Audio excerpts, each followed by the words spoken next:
Hello, Dr. Plett. This is Mark Kraska. I am in the communications laboratory about to demo to you the final results of this project you set me on. I'm going to apologize for the crappy camera work because I don't have very good equipment, but let's start with the item in question. Here we have the OMAP L138 processor mounted on the experimenter board. It is connected to MATLAB through this serial connection, which I'm using this commercial off-the-shelf keyspan USB adapter, which goes into the computer terminal right there. Here's the Code Composer Studio, where the .out file was created, and here is where MATLAB is going to control the processor. So I have this thing called ROM Control, which is the name of my GUI. When I open it, it ends up looking like this. It has several items to it. It's got your COM port and your baud rate select. For this process, the COM port must be 3 and the baud rate must be the lowest due to the long cable. We have several control options: short circuit, open circuit, and output noise.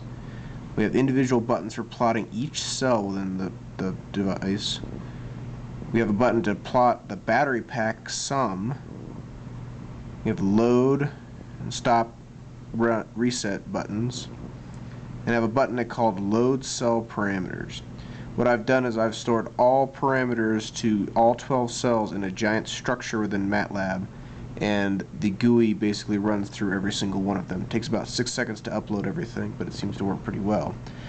In the code as it stands right now, all cells are the default cell Doyle model provided by Jim, but in MATLAB follows the structure plot, and what I've done is I've tweaked the state of charge on several of the items, so when you initially plot things, it's not going to look the same. So I'm going to go ahead and say load and run.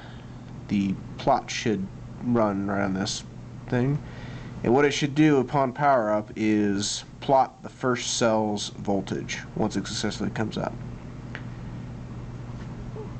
When you run the GUI, you get this display from the C8X debug thing, which I explained in the paper. But it connected successfully, and it loaded the ROM hydra.out file from the C code, and you can see that cell 1 voltage has been plotted. And I put a little legend in there just to tell the difference between OMAP L138 and MATLAB, and you can see it matches really well. In fact, it's exact. Now if I try to plot in the default cell 3, I have the state of charge quite a bit different in MATLAB. It's actually lower. I forget which one I chose, but you can see how it's still plotted up there. So when I say load cell parameters,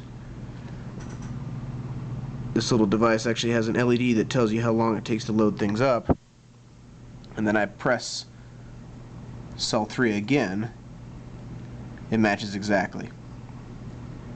And now all the cells match what MATLAB is expecting it to match, and I can go through all 12 and plot it in real time, no problem.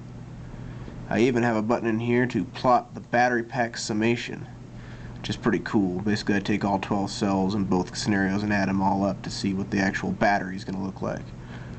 And then what I can do is I can do a short circuit, press the button again, and now the entire cell is shorted to 0.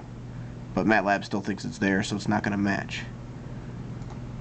Or I can do an open circuit, and in that case the code is not outputting any voltage, so you get no comparison. Or I can do output noise, and I basically add in random plus or minus values, and as I click it through you can see it shifting around. But then when I disable output noise and plot again, it matches back up.